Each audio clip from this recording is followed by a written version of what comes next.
everyone. Welcome to the show. My guest today is Brian Pannuzzo. So Brian and I got connected through a mutual friend, somebody that I was hockey buddies with like 20 years ago. And that friend and I had a conversation around a podcast that I had released recently that really spoke to him. And it was a great way for us to actually reconnect, which is just, again, another testament to the power of just speaking your truth and sharing your thoughts and allowing the world to just consume it and, having it resonate one person at a time. Sometimes we don't get that feedback loop, but it's really nice to get it, right? As humans, we are creatures of wanting the acknowledgments. And anyways, I spoke with that friend, and in that conversation, he says, "Have you met my friend Brian yet?" And I was like, "No, I haven't." And I went and looked up Brian, and after he made the introduction, and I saw who he was or how he was presenting himself publicly as a men's coach, as somebody that supports people, men in particular, that are hitting a point in their life where something's not working, whether it's their health's breaking down, their relationships breaking down, their fitness is not where they want it to be, or all the above and everything in between, their finances, you name it. And I just really like the approach of how he was communicating into the world, not only in being the example that he was setting as a coach of the people that he works with, but also as a dad, and how he's taking personal responsibility of being the example for his kids so that they become free thinkers, and that he supports them in a way that is through his example, not by what he's saying to them, by what he's actually doing. And I knew that I wanted to have him on the podcast because the first chat that we had was just a great connection. When you meet people and you just kind of think, man, I could hang out with this guy. I feel like we have parallel lives in some way, shape, and form, having an athletic career that transitioned into a work career that's hit a breakdown, and then a shift, and then a sense of personal responsibility kicking in, and then the beliefs, the intentions, the behaviors, the habits change to become ways of being. And I just know that personally, in the world that we live in here today, there's so much outside noise, not only from the social side of things, but also the media and just the fear and the hate and the division and the war that we're seeing, that we need more Brians in this world. And we need more people stepping up to be examples for their family, to be the greatest versions of themselves, whether it's to make sure that they are in the best shape of their lives. So when they are older, they can enjoy their life. They can enjoy their grandkids. And to think about it from a compounding interest perspective and an inflation perspective. So Brian's got a background in the financial world, so he uses this terminology a lot, but it really does land, especially when you think of the compounding effect of money. We all kind of know what that means, but what about the compounding effect of having a beer, having 6 beers, having a dozen beers on a weekend, but then also being kind to yourself to say, if you drink a beer, you're not an evil person. It's just moderation. And how do you instill the mindset and the tools and get the right guidance and surround yourself with the right people to make sure that you can be that greatest version of yourself so that you can enjoy life now and in the future for yourself, for your kids' sake, and quite frankly, for everybody around you as well. So I hope you enjoy this one. Let's go ahead and give it a listen.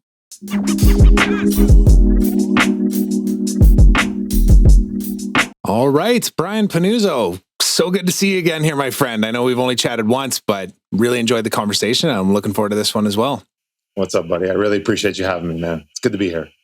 Yeah, of course. And, we were just bantering a bit before we flipped the switch and saying there's a lot that's even gone on in the world. We're obviously in different parts of the world. You're down in California. I'm up in British Columbia and Canada, but there's still some universal truths of just being men and dads and, parent or, husbands and everything else in this world. And I know I initially got introduced to you by a mutual friend, Tyler McKinna, who I saw you actually just published your interview with him on your podcast, which was cool to see. Yeah. And I have to go check that one out later. But it was just kind of one of those introductions, right? He's like, "Do you know Brian?" I was like, "I don't think I know Brian." You guys got to connect. And sure enough, you kind of got to just follow your gut on those ones. And it was a good first chat. So awesome. Yeah. Yeah, as well. I'm looking forward to digging in a little bit with you. There's a lots to talk about. Yeah. Well, let's maybe start off by just introducing you to everybody here. So I'm not going to read off a bio or anything. I have the basics here from like your LinkedIn profile and that type of thing, but maybe just let everybody know who you are, where you're located, what's your mission of what you're trying to do here right now in this world. Absolutely. My name is Brian Pannuzzo. I'm a 44-year-old husband, father of two. I have two young kids, a 12-year-old boy named Hudson, a 7-year-old girl named Mila. I am currently sitting in a town called Palos Verdes, California, which is a suburb of Los Angeles. I spent most of my life growing up and living in New Jersey, just outside of New York City. We moved here about 2.5 years ago. I was your prototypical Jersey guy, tough guy. I was an athlete. I played basketball all my life in college, high school and college. I went right onto a trading desk on Wall Street right after I graduated and jumped right into that typical Wall Street lifestyle that not as cool as that you see on TV. My wife always asks me, like, whenever we watch a Wall Street movie, she's like, "Is that what you did?" And I'm like, "Nah, I wish." That's Hollywood. Not I wish exactly. That's what it was like, but pretty typical type of lifestyle. I was out 2 to 3 nights a week. I made good money. I spent a lot of money. I had very recreational, but just borderline on professional addictions and vices, gambling, drugs, alcohol, did it all, dabbled in it all. Never quite got to a point where it was a problem, meaning out to the public, to everybody else except me. I always showed up for work. I never lost enough money to have to fess up to my wife that we had to move money out of different accounts. There was always sort of enough coming in and enough going out. I had a half a bottle of wine or a bottle of wine on a tough Tuesday night. I ate a Percocet. I had a gummy. I always showed up for work. I never, my friends from high school sort of jokingly would say there was this like front, that I had, and no one really knew that I was like a different guy than I projected. We didn't have a white picket fence, but I had all the other boxes checked of sort of the American dream. Lived in a big house, was a member at a country club, a beautiful wife, 2 great kids. My marriage was good enough. It wasn't great. And a series of events in my life happened just about 7 years or so ago now, where it caused me to sort of take real stock of what was going on and wondering and had me wondering whether or not, what was that? What was it worth it? Was it all worth it with what I was doing? Mm-hmm. My mom unfortunately got sick and passed away of a neurological disease. Her last 8 months or so were pretty traumatic in terms of like watching her, really start to decline. And I lived, that life that I described to you just before. I basically lived that life on steroids. Everything was amplified. The alcohol, the drugs, the everything. Shortly after my mom passed away, my wife came to me sort of with an ultimatum. She had known what I was doing. She didn't really love it. She sort of tolerated it, and she had had enough of it. And she said, if we didn't have 2 young kids, I'm not going anywhere right now, but if we didn't have 2 young kids, I'm not sure I'd be here. And so this isn't what I want. This isn't the marriage that I want. This isn't the connection and the relationship that I want. And that was the real, obviously my mom passing away was terrible and tragic, but that was the real, slap in the face for me. And then the other moment during that time period was my son, who was 5 at the time. He was really into Legos, and he liked to ask me to get down on the ground and help him put some of them together. And I realized one day I couldn't get down and kneel down on the ground with him. My knees were too kind of, banged up. My body hurt too much. And so I had to sit on the couch. And I flashed immediately to this is the life I've created for myself. I had told myself this story for so long. I'm a big guy. I'm 6'6", ex-basketball player. You see athletes on TV, and they're limping. They're overweight. Their bodies are broken down. I had sort of told myself this story that this was my destiny, and in that series of moments, I realized that I had to do something about my life because it was on the brink of sort of collapsing, and nobody knew about it. Absolutely no one knew about it. On the surface, I appeared to be super successful. I appeared to have a great relationship. I appeared to be in reasonable enough shape. I wasn't 50 pounds overweight. I actually hadn't even gained any weight from college. I just sort of redistributed body comp. And And like, so I Yeah, tricked I can myself. relate. I tricked myself into thinking that, like, it's okay. The one thing I say a lot, Trevor, is like, I had this body of evidence to actually support that what I was doing was working in a lot of different ways. I was wealthy. Yep. I had things going on in my life. I wasn't in a ditch. I wasn't in a ditch. In some respects, I feel like it would have been a more powerful moment, impactful moment. Clearly, I hope that I would have never hurt anyone, hurt myself, done anything really dramatic. But like, I hoped I should, what if I got a DUI, at age 32? What if I ended up in the hospital for some reason or something at age 20? Like, would that have been the moment, that then caused me to wait until I was 36 or 37 years old to actually make some significant changes in my life? And so, I started to think about, like, there was a huge cost that I was paying that I wasn't really aware of, and began to make a ton of changes in my life. I'll speed the story up because it's a long one. No, it's good. I think a lot of people will be able to relate to it, including myself. So take your time, man. Like, seriously, this is the whole point of why I do these interviews, is to allow other people to see themselves in the people that are telling their stories as well. So yeah, take your time.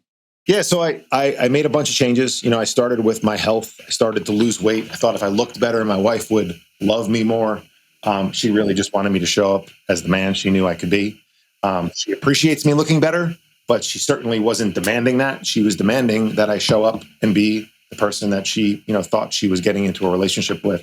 As I started to do that, I started to find some of these other things that come along with better health and wellness and making promises to yourself. I found personal development. I found people who were, into mindset and things like that. And those were foreign concepts to a alpha Wall Street Jersey guy athlete like me. You couldn't tell me nothing throughout my first 15 years of my career, my 20s into my mid 30s. And as I started to make changes, as I started to keep commitments to myself, I started to treat myself with more respect. I started to treat my wife with more respect. I started to keep commitments that I would just, these little lies that we tell ourselves, or that we tell our wives.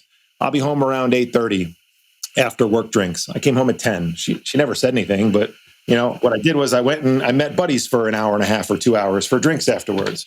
I started to do things with more integrity. I started to align my actions with my words. That's one place that I feel like a lot of men oftentimes, miss the mark on. We say these things that we need to do, that we want to do, and ultimately we don't do them, and we break these promises to ourselves, and it becomes okay to do that over and over and over again. And so as I started to do that, I started to find new passions. I like to say I sort of substituted vices. I'm still, an addict in a lot of different ways. That's a good way to put it. I think of it in a very similar way, just better addictions. That's right. And so I swapped research reports that I would bring home for nutrition podcasts because I found this passion for health and wellness. I started to understand a lot of the lifestyle connections between neurological diseases, what my mom passed away from, and your overall health. And so I started to connect those dots a lot and got into a lot better shape, started to find personal growth and development. Never knew what a belief system was before I started reading some stuff. Really started to make a lot of physical and mental transformations, which ultimately led to me questioning whether I was doing something that I really should be doing for a career. I kind of found myself in a position where I had made a decision at 17 years old to become a business and economics major in college. And because the older guys on the basketball team were all business and economics majors. And then in the summers, because I lived in New Jersey, a suburb of New York City, everybody got internships. We played summer league basketball, and we worked on at internships on Wall Street. And I went into that I flash back to that decision at 17 years old sort of shaped the next 23 years of my life, and how many people ultimately can look back and say, they were making a true career decision at 17. We don't know what we're doing, for lunch when we're 17, in the morning. So that was a tough one for me to sort of sift through and start to accept that, like, if I'm not a Wall Street guy, what am I? I asked myself that question, for probably every day for 3 years straight. If I'm not this, what am I? If I'm not a high yield bond trader, what am I? Who am I? And joined a men's group 4 years ago. It was primarily fitness related guys, and realized that I started to have a little bit more in common with them than I did the Wall Street guys that I hung out with, and had a lot of same passions that they did. And the guy who ran the group challenged me to start a little side hustle. He said, if you weren't doing this and you had enough money, but you needed to do something 3 to 4 hours a day, what would you do? And I didn't know the answer to that. But then about 10 seconds in, it hit me. I said, I made this big transformation, as you know about, and people sort of ask you about it and then ask you for help. That's the evolution. They go from making fun of you to then asking you for help. And I've enjoyed helping people. I've enjoyed helping some of my friends, some of my family. And he said, okay, cool. You should look into that. And I said, okay. And a week later on a group call, he was going down the line and he checked in and he said, Brian, what's going on with the side hustle that, you started? I go, what are you talking about, bro? And he said, the side hustle. And I was like, oh, you were serious? He's like, yeah, I was serious. And I wasn't going to be embarrassed like that again. And so I decided that I was going to ask 10 friends if they would be willing to let me coach them. I didn't know what the curriculum would be. I just knew that I could help them. And, I thought 0 were going to say yes. I thought I was going to get laughed at. And 7 said yes. And that was the start. That was the birth of my health coaching business. I'm a men's coach. I coach men whose career success has cost them some things. I'm a big believer in a lot of financial concepts that relate to our lives. Compound interest is a big foundational pillar for me, or little decisions. I remember you saying that last time. That really stuck out when you said that to me. Yeah. The other thing is inflation. Inflation is a phenomenon we're all experiencing right now, right? No matter where you live, we're experiencing inflation. The decisions that you make today or don't make today will 100% cost you more into the future. Don't want to deal with your health right now. Your medical bills are going to be a lot, more expensive 20 years from now. Don't want to fix your marriage right now. Divorce costs a shit ton of money more. So yeah, I started to think about, these types of things. And so those are the type of people, that I work with. I jokingly say, I work with me 7 years ago, career-driven, financially successful, professionally successful, but absolutely effed up in every other area. And that's the long-winded spiel, my man. Let me know what else I can answer. No, it's good. That's why I was glad you just kept going on that, because I don't know if you noticed, but I was taking some notes along the way, because I prepare in advance for these calls. Of course, I do some research and I dig in and I find some things that we may be able to go on some, go down some rabbit holes on. But the conversation flows when you say stuff out loud, and then I make my notes of like, oh yeah, I can relate to that. Oh, what does he mean by that exactly? So you did exactly what I was hoping there. And I'll just bring up a few of those and we'll maybe dance in some of those conversations. But these posters that I have on the wall that say, be grateful, be curious, be brave, I had them created as like a foundational values statement for the podcast, like what I'm actually trying to do here. And then ultimately what I'm trying to instill in my kids. But you just reminded me of the other reason though, too, is that if I want to create influence and I want to actually create the world that I want my kids to grow up in, and then actually see my kids become the happiest versions of themselves and most fulfilled, I need to be the example. I can't tell them what to do. And at the same time, I get to embrace every little messy part of the journey along the way too, knowing that it got me to here. But the one thing that I'll maybe have you pick up on is Joe Dispenza talks about the idea. Are you familiar with Joe Dispenza? Yeah, so he talks about the idea of like, we can create change in a state of pain and anguish and suffering, or we can do it in a state of like bliss and happiness. As human beings, the flawed creatures that we are, we usually do it in a state of pain, right? We do it in like something happens and then we make a shift. So from what I understand, like you're working a lot with maybe men that are at that point where they've maybe already had that pain point, or maybe clarify that for people too. do you find that you can even work with the people that were you in your mid-20s, or are they just not ready to even hear it? What's your experience with that? Yeah, that's a great question. My experience is that that pain is not great enough. It's not my phrase, and it's not Joe Dispenza's, and he's phenomenal, but it's along the lines of that. And I'll paraphrase it just in case I kind of screw it up. It's, in order for meaningful change to occur in your life, the perception or the anxiety of future change, right? The pain that's going to cause you to have to change routines, do something different.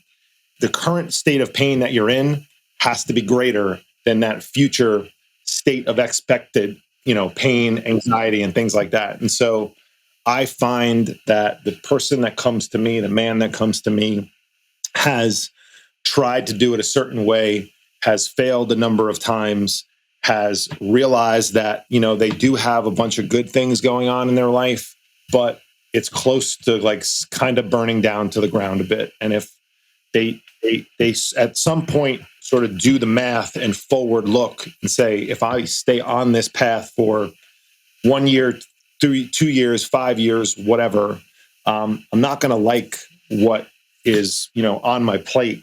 And so, no, I don't ever really get many, 25-year-old versions of me. Usually, it's a pretty narrow niche, which makes the marketing really easy and the messaging and the content really easy. I talk to me. I talked to me either 7 years ago or I talked to me 7 minutes ago because I'm still going through this stuff, Yeah, of course. You have to in order to be the best guide / coach, right? Yeah, for sure. For sure. In the trenches. Yeah, to answer your question, it's absolutely people who have struggled for periods of time, who have tried it a number of ways, and who have realized that, it's not working their way, and I have a coach. I was just talking to another friend of mine on my podcast earlier today, and he sort of was saying how he challenges his clients, to about the way they think. And I have a coach that always would ask me after I'd go on my whole spiel, this isn't working, this is working, I'm not, and and he would sort of just sit back patiently and wait for me to stop rambling. And he would say, how's that working out for you? Yeah. And finally I was like, how about some personal responsibility here?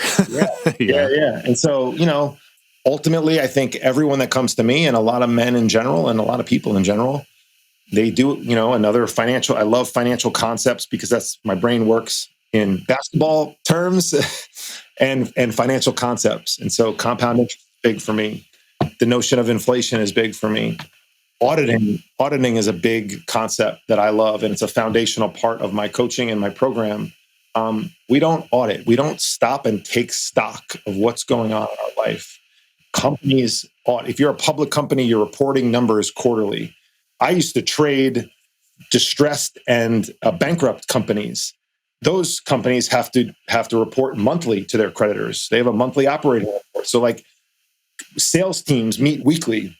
I was part of a daily morning research meeting. I'm still a notebook guy. I would take my notebook and I'd go to the morning meeting and I would write. We would talk about it as a team. The traders would talk, the sales guys would talk, the research analysts would talk, everyone moving towards one common goal. What's working, what's not working. Individuals don't do that.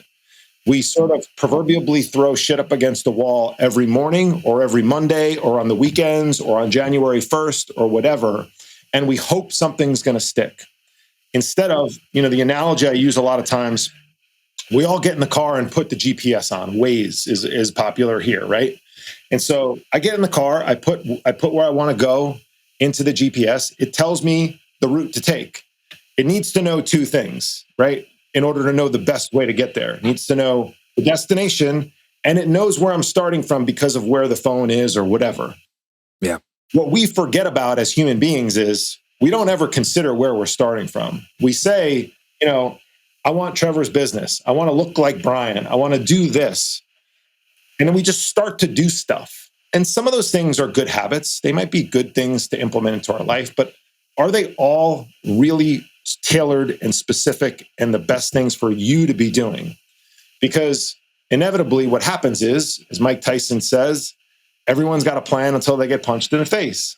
And exactly. how many times have we gotten punched in the face in this calendar year alone, And so, in order for the GPS analogy, in order for this whole thing to work, you have to understand where you're starting from. And I don't think enough people stop and take stock of, where am I right now? Like, how bad is it? We don't always want to acknowledge it. How bad is it?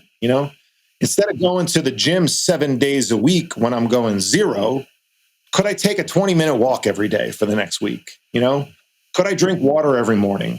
Could I add like a vegetable to each meal? Could I swap one meal out instead of doing a juice cleanse for 7 days? Could I just upgrade one meal? Could I go to bed a half hour earlier and wake up a half hour earlier instead of like overhauling this, and instituting this crazy morning routine that you ditch 4 days in? And so we don't ever really consider where we're at. And then along the way, we don't stop and go, okay, how's this working out for you? and go, okay, what's working? Should we do more of that? What's not working? Is it the plan? Is it my expectations? Is it my compliance? Is it my motivation? Things like that. And then, that's part of that audit process in between. That's kind of, to stick with this little GPS thing I got going on. You get in the car, it tells you to go straight for a mile and then make a right. You make a left at that intersection.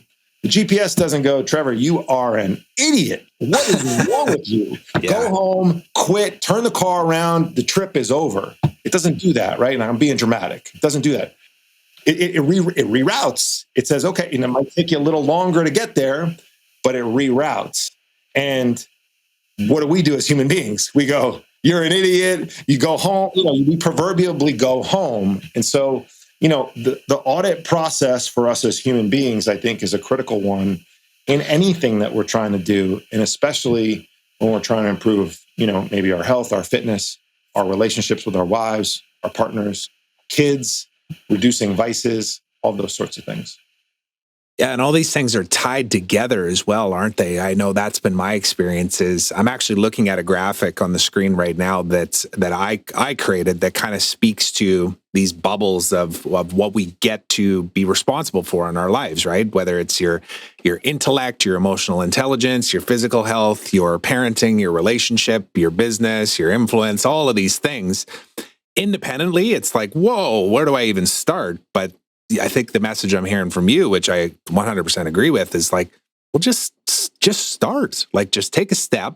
Number one, take a step, right? The momentum is what will actually keep you going forward. And then the other piece of that really stands out is, you talked about the people that you used to spend most of your time with when you were an athlete and a young college athletes and spending time with all your buddies that were all doing the same thing. I can relate to the same story as well. I was a hockey player and had the same kind of scenario, and it was actually almost felt like a death when that part of my life ended, and I had to go and find my next tribe, my next community, whatever it was. And the analogy of you are the equivalent or the average of the 5 people you spend the most time with. Like, it's so true, man. But the thing is that a lot of times I think people feel like they're victim to it.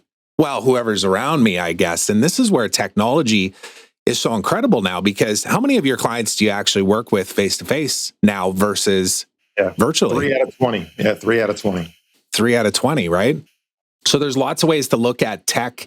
And we'll get into this too, as it relates to even parenting as well too. But like, I find people want to vilify the technology sometimes too, when actually, like, some of the most incredible people, including you, that I've met, I've never actually met. We're just connecting here, and we have similar value systems. We have similar beliefs, but we each have a different path to try and get here. And I just think about like Tyler as an example. He is somebody that I knew from 20 years ago from the hockey world, right? And we actually talked about this last time. It's like, remember those days? It's like, yeah, we were different people back then.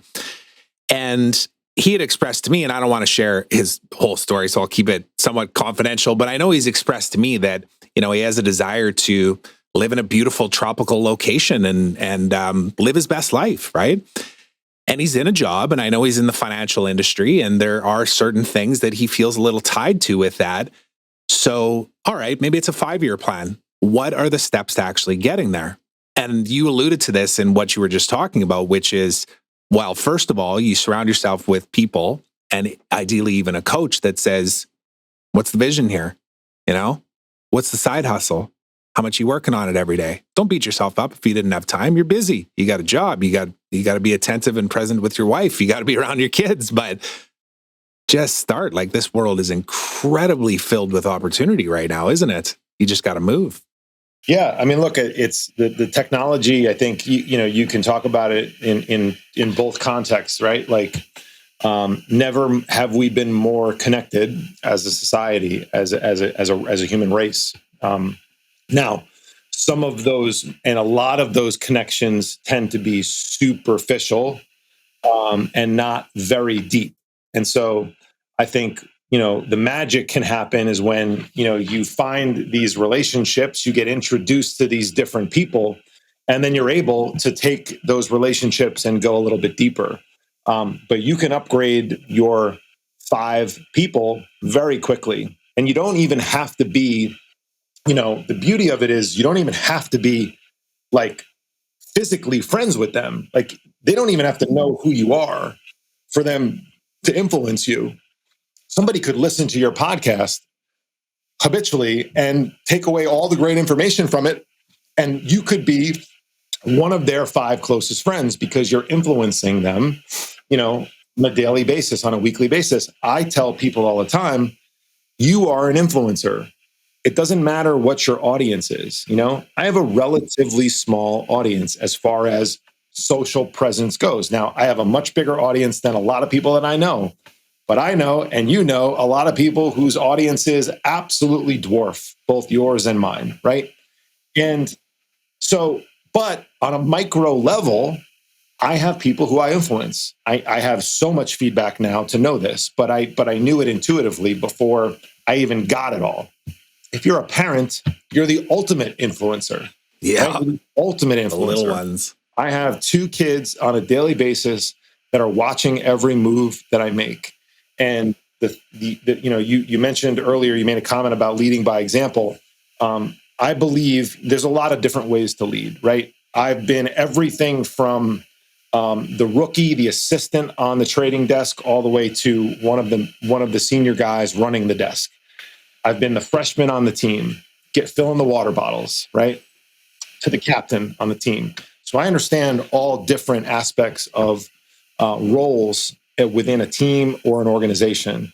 When I was the leader, when I was the captain, I certainly knew when to get into somebody and motivate them verbally.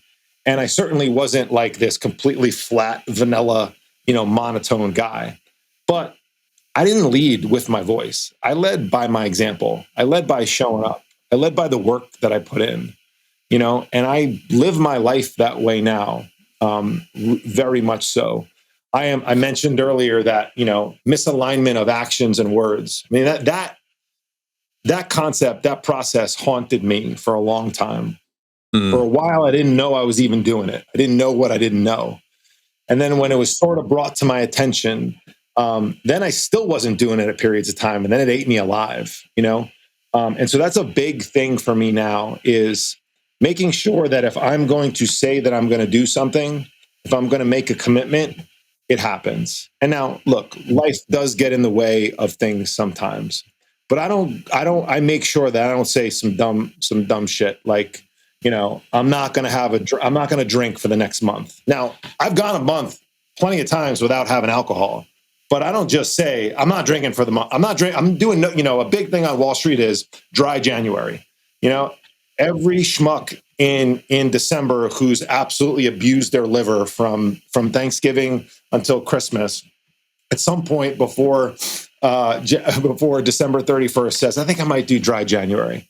And by the second weekend of January, they're drinking again. And so I'm very careful with my words. I certainly think a lot of dumb stuff, but before I'm ready to commit to it and put pen on paper and actually do it, I make sure, is this something that I want to do? Does it fit my goals, right? Can I stay committed to it? A friend of mine, I was just talking, he's a coach. He's a health coach.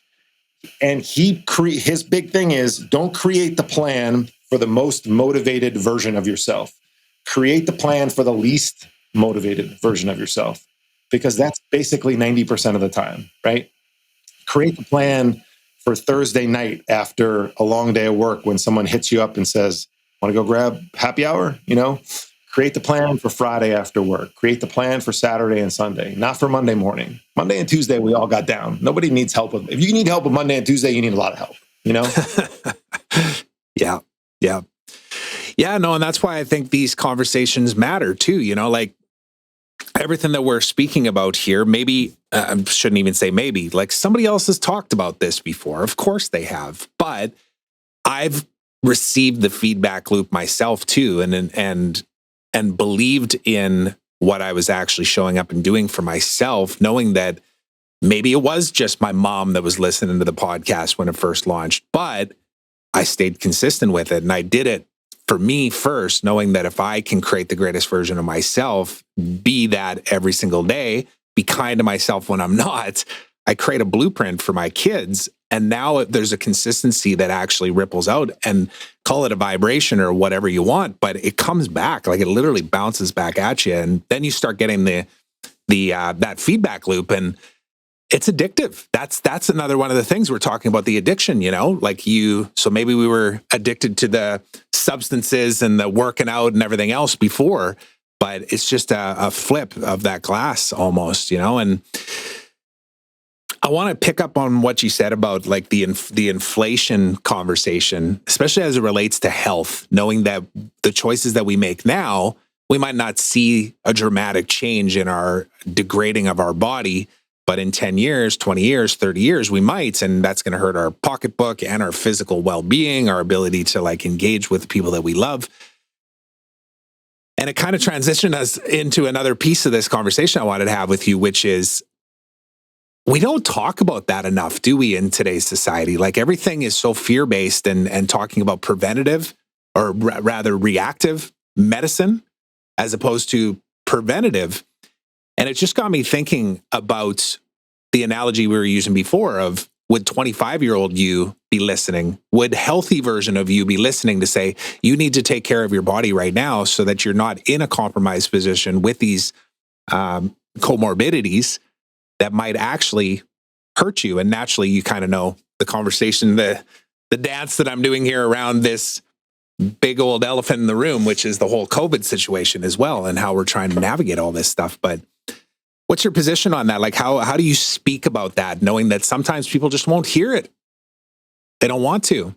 Yeah. I mean, people are going to hear what they want to hear. I think the silver lining, and ultimately, hopefully, the epic shift that occurs in our society, both in my country and in yours, is that people begin to value their metabolic health, their underlying health more, and start to understand that it's within their control. You mentioned personal responsibility before. Another thing that I am absolutely obsessed with is personal responsibility. What are you doing? What actions are you taking to do the things to contribute to whatever it is that you say, you want, I want, everyone else thinks that they should have, right? And, I think it's become very obvious, given the mountains of data that is now available, that your actions, your daily actions accumulate over time. That presents you a body of evidence that you carry around on a daily basis. And, we've seen that, the healthier you are, conceivably, the bigger yawn this thing is for many of us. Now, I'll certainly caveat this with, I'm sure that some healthy people have had difficult times and maybe even have passed away. I'll also tell you that we have been directly impacted by COVID. My father-in-law, my wife's dad, passed away from COVID. He was also 87. He also had heart disease. He also had diabetes, and he was also, not morbidly, but he was also obese. And so, I've had COVID twice. It's been, I don't want to minimize this and turn this into COVID's, bullshit and it's no big deal. But I've had worse hangovers. I've had worse bouts with New York City street meat. Okay. Both of my kids had COVID, and Yeah. they threw up for 4 or 5 hours, and then they were playing around the house because they couldn't go anywhere else for 5 days or so. And so I hope the silver lining around this is that people realize that your health is your responsibility and nobody else's. Nobody is coming to save you. Our system, our medical system, and I'm going to assume that yours is similar. I don't know the ins and outs of the Canadian medical system, but it's an acute care system, and it's an incredible acute care system. Don't get me wrong. If I have a medical emergency, I am not going to make a smoothie with spinach and kale. Okay. I'm going to the damn hospital and I'm going to seek medical attention. Okay. The problem becomes is that we only typically try to treat the symptom that we see right in front of us at the time. And so we're given a pill, we're given a drug. Then sometimes we're given another drug to cover up the symptoms or the side effects of the drug that's stopping the other thing. And then you find my dad is 74, heart disease patient, multiple heart surgeries, love him to death, greatest man I know. Dude takes 25 pills a day. Okay. And so, I don't want to live my life that way. I don't want to live my life taking 25 pills a day. I was just talking to a friend, his dad is still super fit. And so he even describes we get into this fathers think it's selfish to go take time away from their family when they only have a little bit of time to go focus on themselves. And, we say that's selfless, and it is, but his point is what a selfless act for 30 years that his dad undertook, because my friend Sam now knows that he doesn't have to take care of his parents for the next 30 years. His dad was helping him move out of New York, out of a 4th floor New York City walk up, moving a couch a couple of months ago, So to bring it back to my father, my dad doesn't move around very well. I had to, fly home from California to New Jersey with my dad because he couldn't really go by himself. It's kind of a big deal for him to travel on his own. And he's not, 24 anymore, but at 74, I plan to be shooting jump shots with my grandson. I plan to be going on walks. I plan to be moving around. I plan to be enjoying my life. I don't ever, I say all the time, I'm not the athlete that I once was, but I'm always going to be an athlete. It's relative value is a big thing in trading. What does this cost versus this? What's this, what's this valuation versus this? And so at 74, I'm certainly not going to be, running up and down a court, maybe, dunking on anybody, but my jumper's still going to look pretty darn good. Still be on the court, nonetheless. That's right. Give me a Bud Light, Grant. Go get me a cold beer out of the fridge, grandson. I'm going to sit here. I'm going to make another 10 foul shots in a row. Yeah. And so I don't even know what the hell we started talking about. Oh, personal responsibility and COVID. Yeah. You talking about beer and I'm gone, bro. Yeah. I just, look, I think if you're not taking care of your health, you do not have sovereignty in this world anymore. You are subject to somebody else imposing a mandate or a rule or a in air quotes law on you, and you may have to follow it because you may not have any other choice. As much as I think there should be choice in all things that are related to our bodies, I actually think that for most people, taking a vaccine is a good idea because we're a sick, fat, and near-dead society. And so for a healthy guy, for a young kid, for a healthy individual, it's probably your choice. You do what you want to do. Most people have been kind of forced into this decision, not because someone is physically forcing them, but because they're not healthy. And it's, they get scared into doing something. And so it's your responsibility. It's your body. You only get one. You can't trade it in. It's not a car lease. You can't upgrade. It's your body. It's one. You get one shot at life. One shot. And I don't know why, you wouldn't take the best care of the vessel that you're kind of traversing life through. My son and his baseball team, I ask them all the time, what's your favorite car? We get Lamborghini, Porsche, Bugatti, Ferrari, blah, blah. If you had that Lamborghini, what kind of gas would you put in it? How often would you get it cleaned and detailed? Would you park it next to like 50 other cars, or would you take care of it over here? What level of attention, quality care would you give it? And every one of them goes the highest, the best. Well, you have a Ferrari, it's your body, and what are you doing to take care of your Ferrari on a daily basis? Love that, man. And I think the story, the way that you were telling it as a story, even too, with the future visioning of what that life will look like with your grandkids, I think is a powerful piece as well. Just visualization, and even shorter term goals. Like I know I'm working within a program right now myself too, where I was challenged to say, like, what's your why? What's your purpose for this? Like, why are we doing this? We need something big and grand. And my answer was, we're moving our family to Costa Rica for a number of different reasons: the beach, the weather, get out of Canada. I'll say that out loud on my own podcast. Quite frankly, it's concerning to me what's going on up here, education-wise, health-wise, everything else. And I know that if I was to hop on a surfboard right now and think back to what it was like when I was in North Shore, Hawaii 7 years ago and surfed every single day for a month, that I couldn't even freaking paddle out past the break, man. Like I would freaking die. Those are legit waves there, though. Yeah, those are legit waves. Yeah. But even still, even small waves, like I just don't like, I just knew that like, okay, well, there's a short-term goal and that was actually what the coaches that I'm working with were saying to me. They're like, well, that's a good short-term goal. Like push for that. Absolutely. But like, you need a bigger why, man. Like what's the bigger why? What is it?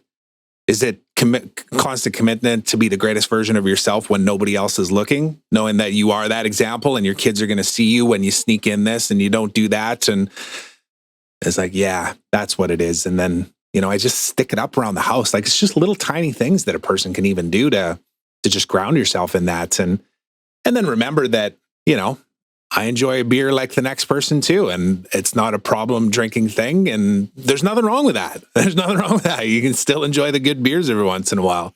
Yeah. Yeah. I love that. I talk a lot about, these forks in the road that we come to. And a friend of mine has a great saying, like, who do you want to be? This question, who do you want to be? And again, I go back to this, like, Sunday night, Monday morning version of yourself. Who do you want to be? Yeah, of course. We all have these like grand plans for our week. December 31st, who do you want to be in 2022? You get very inspirational things. But, you have to ask yourself that question on January 6th at 2 p.m. You have to ask yourself that question after your third vodka on a Friday night in February, and you told yourself you're only having 3, You have to ask yourself that question at 10 p.m. when you find yourself in the pantry and nobody else is around, and the chips and the snacks and whatever are there, and no one's going to know. Nobody is going to know. We are master negotiators with ourselves. We can talk ourselves into anything. I love that you said the notes. I'm a big Post-it note guy. I have a whiteboard that's right here to my right. I love putting information up. There's another whiteboard over there. Like my wife would, like, finally at our house in New Jersey, she's like, this is a beautiful 4,000 square foot home. It's pretty brand new. You have to stop putting Post-it notes all over it, please. So the bachelor days are done. There'll be notes everywhere. Just get fancier. So then you just get whiteboards. Just get rid of sticky notes and get whiteboards. Yeah, that's right. And so, like my dream is to just have like blackboards and whiteboards everywhere, all over the house. Cause like I walk around and like, oh, I got an idea here. Let me write it down. And so, I think I'm a big pattern interruption guy.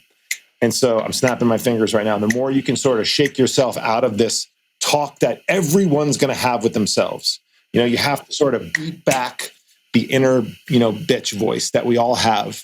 And all of us have it. It's just we have it at various different degrees, and we have it at different, frequencies in terms of how many times it shows up. And so the more you get good at pushing back, the more you create a body of evidence that you're somebody who does that. And then it becomes your identity. And that is the most permanent way to change your life for the better, is develop identity-based habits to be somebody who just does these things, right? You can pick me up out of my little bubble here in Palos Verdes, California, and drop me anywhere, okay? Anywhere. Now, I might not have all the resources, but what I'm going to do is I'm going to look for, Where can I get real food? Where can I get healthy food? Can I get to the grocery store? If I'm in a hotel, can I book a hotel that has a small kitchen? At least it's going to have a refrigerator. Cool. Does it have a gym? Okay, if it doesn't have a gym, did I drive there? Could I bring my dumbbells with me? What's my schedule look like? When am I going to get a couple of walks in? Identity-based habits are, I take a walk for 10 minutes after every meal. So it doesn't matter. Like, I don't take a walk at 8:30 in the morning. I take a 10-minute walk after the meal. So if I eat at 7, I take a 10-minute walk at 7:15. I take a 10-minute walk at 1:05 when my lunch is done. Whatever.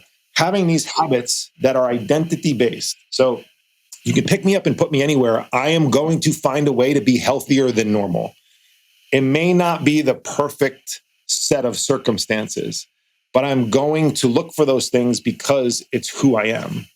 And the more we can develop those types of things in all aspects of our lives, I think the more permanent our behavior change becomes. Yeah. I had a chat with a guy who's living in Costa Rica right now. We were talking about the habit creations, and I referenced back to, I think it was like 2004 when I went on my first all-inclusive vacation in Mexico. And man, I just remember those, and you needed a vacation from the vacation because it was literally just like no sleep and drinking and eating crap food all day. And I thought, if I operated like that right now and I was about to move to Costa Rica, like not a vacation, like we're moving there with no intent on coming back anytime soon, I would die, man. Like I would not be able to survive. And a lot of people operate like that in their everyday life. It's just kind of like binge here and then pull it back, and the highs and the lows and everything in between. But the other piece of this too, that's I wanted to just touch on, and I think it kind of ties into everything that we're saying, because I actually found a couple of articles right before you and I hopped on here. They're both on the Atlantic.com. I can send them over to you actually, but one's called Red Parent, Blue Parent, that's talking about, it's using the reference of like Democratic and Republican parents and how you have differing views, and now how that's like translating into the situation of you've got kids and should they have masks? Do they need a vaccine? All of those things, and the challenge that it's creating in society from a household level. And then the other article is called COVID Parenting Has Passed the Point of Absurdity, saying that it was always unsustainable and now it's simply impossible.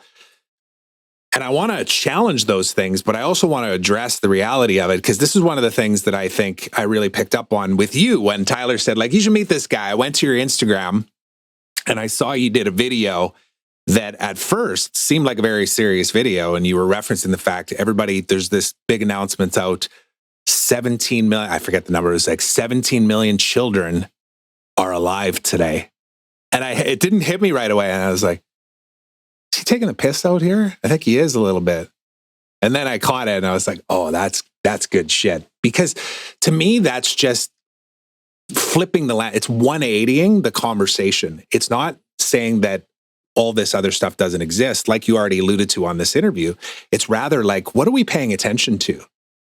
Are we talking about the right things? Are we thinking about the byproducts of what the mask situation is doing in the schooling systems? And as far as you want to take that, I'd love to get your thoughts, because I know we haven't talked for like 3 weeks or so, but like, what are things like down there? I know it's different than here, but California a lot of times is very similar to Canada in many ways with their policies and stuff.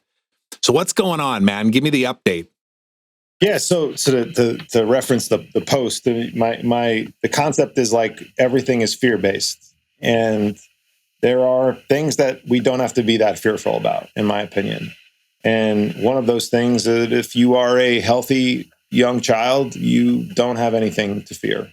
And going back to, this inflation concept or economics concept, another concept of economics is nothing is free. There ain't the first thing I learned in Economics 101 freshman year in college, there ain't no such thing as a free lunch. Yeah. And we have, this is my opinion, but it also is supported by a lot of data. We have applied massive social policies, primarily on our kids, that it has been marketed and positioned as, well, it's to keep them safe. Okay. And almost like it's no big deal. There's no cost to this. Like, nobody dies if this happens. And I'm of the opinion that that is unbelievably inaccurate, incorrect, and we will likely look back on this, sadly, after it's long too late, years from now. There's already enough data to see that, but years from now, and go, wow, this was one of the greatest crimes against a generation of people that we could have ever, committed as a society. And all we're talking about is the risks that kids are under, and they might die, and hospitals are overwhelmed, and pediatric, hospitalizations are skyrocketing. No one's talking about the millions and millions and millions and millions of kids who have been relatively unaffected by this and who are alive. And we're not talking about some of the policies that we have instituted and what that impact could have on all the healthy kids that have been forced to live with them for the last 2 years. And so, the post that you're referring to is just, is my attempt to just remind parents that most likely, like 99.9 something percent likely, your kid is very much okay and going to be okay. And so it's not to take away from the small number of children that have unfortunately passed away, but we are moving mountains and effectively impacting millions and millions and millions of kids in a negative way through increased anxiety, depression, obesity, suicide, learning loss. Not just learning loss, but there's tons of speech delays. There's tons of educational issues that kids are going through now to protect a very small number of people. And it's a difficult equation to wrap your head around and go, which one's better? But my point is that we're only talking about one side of the equation. And I would like the other side of the equation to get a little bit of attention. How it's going in California? Well, it's California. It's slowly moving to what most of the world seems to be, most at least of the country in the United States seems to be. We are now, a county by county kind of ruling type of environment, but overall, from a state level, masks are optional indoors. LA has slowly moved to, if you can prove that you're vaccinated, you're allowed to take your mask off inside, which is kind of strange. It's like you go to a restaurant and you can not wear your mask at the front door if you're vaccinated, but if you are, you have to wear your mask. But when you sit down, you can't catch COVID while you're eating. But then all the service staff is at super high risk, so they have to wear their mask. Schools are still all in mass. Our kids are all in mass 8 hours a day.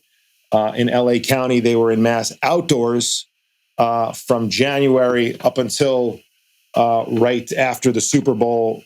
Parents absolutely lost their minds. Los Angeles County hosted millions of people for parties for 2 weeks. But our kids were in school, indoors and outdoors with masks on, while our governor, while our mayor, and while local celebrities all hung out, without masks. And so I had a buddy tell me the other day, because I didn't dig too deep into this, but he referenced it this way. He said the mayor of Los Angeles took a selfie photo with the most immunocompromised, most popular person on the planet, Magic Johnson. Yeah. And I remember him saying that, and I was like, oh shit, yeah, like that's about as big of a headline as you could put on the news, but there hasn't been a lot of attention given to it. That one got some, but then it kind of just went away again, And again, I think it just speaks to why conversations like this and these small little independent podcasts or a social post that's actually changing the narrative to a more positive conversation, or at least giving some light to the other side of the conversation, even if people don't want to look yet, because there's definitely a mistrust that's happening with the mainstream media now, because people aren't stupid. Like they see what they see. And then when they get the news reporting saying the opposite, they're like, am I crazy? Am I getting gaslit right now? Like, what's going on? I don't understand it. That's what I'm feeling anyways. And I don't know if your media's like that down there, but that's what it's like in Canada right now. Yeah, there's a focus on, a very narrow set of acceptable ways out of this. And it's medicine based. It's vaccines, it's masks, it's distancing.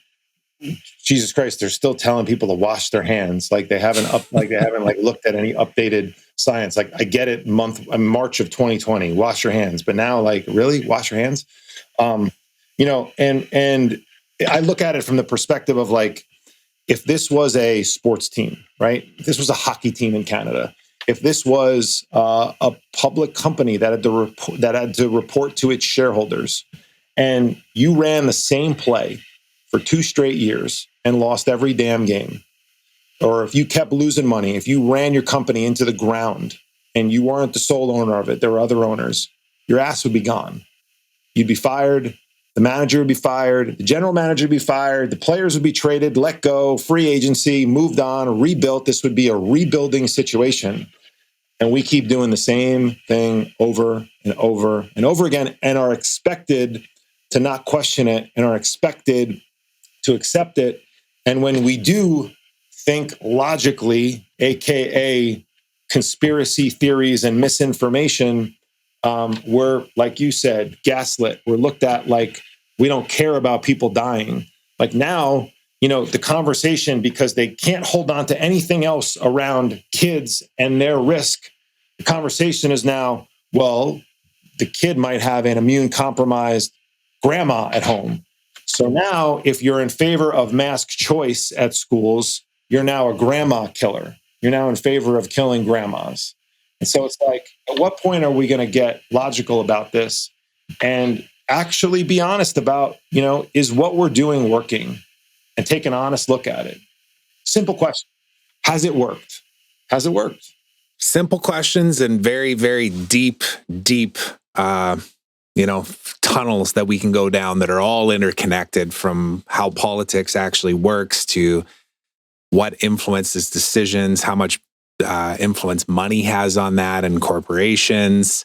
I know I'm just looking at another thing here too, which we probably won't have much time to dig into the details on, but just the whole idea of like laws being passed that are dictating what teachers need to be teaching kids in school around gender identity and proper use of pronouns, and can you speak about race relations in school, and teachers pushing back saying like, we're here to teach these kids how to think, not what to think. And then government saying, no, you're here to tell them this is what you can and cannot teach. That shit scares the shit out of me, man. And that's the part of the reason why we're not leaving Canada to try and escape that. That exists everywhere too. But when your government starts to dictate some of those things through policy, it's pretty scary shit, in my opinion. Yeah, I agree. I have a slightly kind of not so upset opinion about that, because I do believe that I am and my wife are our kids' greatest teachers. And my son is not going to grow up to be somebody that thinks very narrow-minded or has beliefs that is taught to him in school, and without any other critical thought that is guided by me. My son can think and believe whatever he wants to believe. I am absolutely going to have an influence on him in that matter. And so we talk openly about stuff. And I make sure, and look, he's only 12, my daughter's 7. Some of these conversations are not, it's not time for some of them yet. But I know with certainty, even all the COVID stuff, I ask him, I don't tell him I have an opinion. This is how it should be. I ask him questions. And I guide him down the road, and I ask him, what do you think? Does this make sense to you? And you get pretty honest answers when you ask a 12-year-old, does this make sense? What do you think about this? They'll tell you. The kids are not really bashful. You want to tell my guys all the time, you want real accountability in person, real time, tell your kids you're going to do something. They don't give a damn about your feelings. You're not supposed to be in the pantry at 9 p.m. after dinner. Your kids are going to tell you, Daddy, you look fat. Get out of the pantry. The honesty.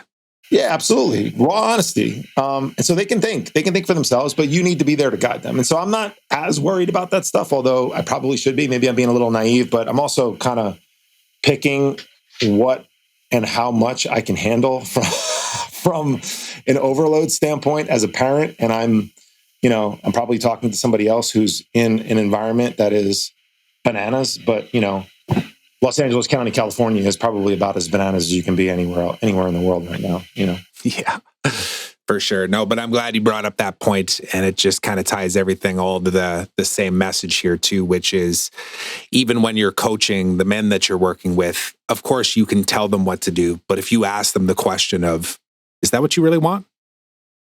That lands, especially because then the answer comes from you. And if you say, yeah, it is, then you're like, cool, keep doing that shit then. You want to be dead when you're 50 from alcoholism? Keep drinking. Personal responsibility is the key to the kingdom in most people's lives, right? You want your kids to start eating broccoli and you don't have any broccoli on your plate? Good luck. You want them to do that. You want them to drink more water and you're sitting there pounding, Pepsis or beers or whatever. Good luck, man. Good luck. Good luck getting somebody to do something you're not willing to. So that's why, I'm very big on, there was this whole catchphrase, we're all in this together, right? And are we all in this together? If we are, do your part, get healthy. The data's clear. Do your part. What are you doing to contribute to our society right now? If you're sitting at home, judging somebody else because you went and got, 3 jabs in your arm and you're not doing anything to get healthier on a daily basis, I don't want to hear from you. If you went and got 3 jabs and you're doing all you can do, you can talk to me. Love that. Feel like we should just drop the mic there and end this interview, man. But I got one more question for you here. I usually have a whole bunch that I go through at the end, but I just want to be respectful of your time here. But there's one in particular that I like to ask every single guest, which is, what is the one thing that you're most grateful for in your life right now? That's a great question. If you would have told me, I would have thought about it. It's meant to be impulsive. What comes to mind? Hear you, man. The first thing that came to mind is I'm grateful, taking you back to that moment 7 years ago. Listen, to say that I'm grateful for my mom passing away, I mean, that's a weird thing to say, and I'm not. And I would give a lot back to have my mom back. But I'm not, I've asked myself, I'm not sure how fast that would have changed. I'm not sure what would have happened. And so I'm grateful for my wife, coming to me in that moment. And she also could have said, I'm out. She didn't have to say, I'm almost out. She could have said, I'm out, because she gave it a lot of thought.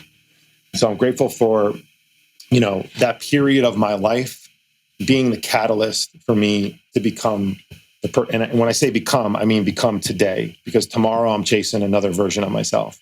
But to become the person that I am today, I am not at the finish line. There's not a destination here, but I am now on a path. And look, do I have days where I'm not exactly chasing it? Yes. But am I chasing after being somebody better than I am yesterday?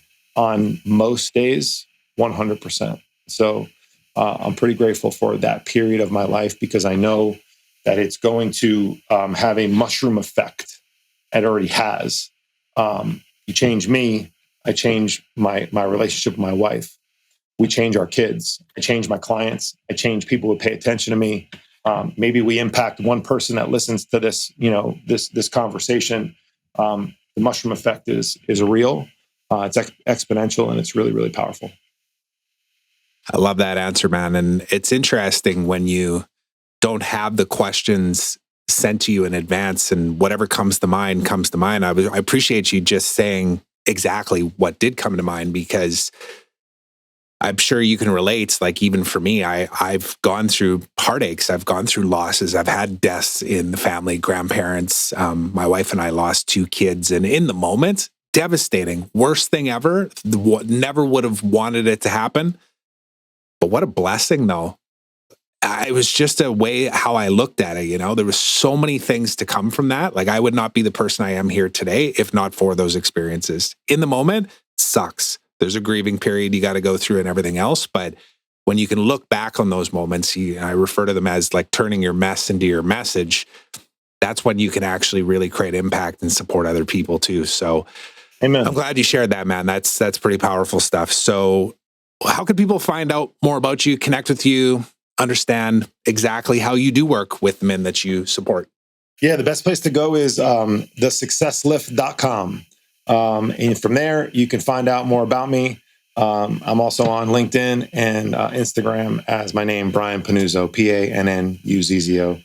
And I have a podcast called the Success Lift Podcast, which I'm excited to have a conversation next week with you on, buddy.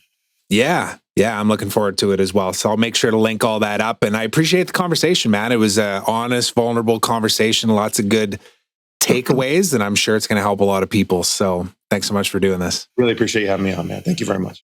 Thanks so much for listening to this episode of The Trevor Turnbull Show. I hope you enjoyed it. And if you did, please consider subscribing on my YouTube channel and on your favorite podcast platform, and leave me a review. I'd love to hear from you. Now, until next time, remember, today is a beautiful day of opportunity. Trust that you're exactly where you're supposed to be right now. So be grateful, be curious, and be brave.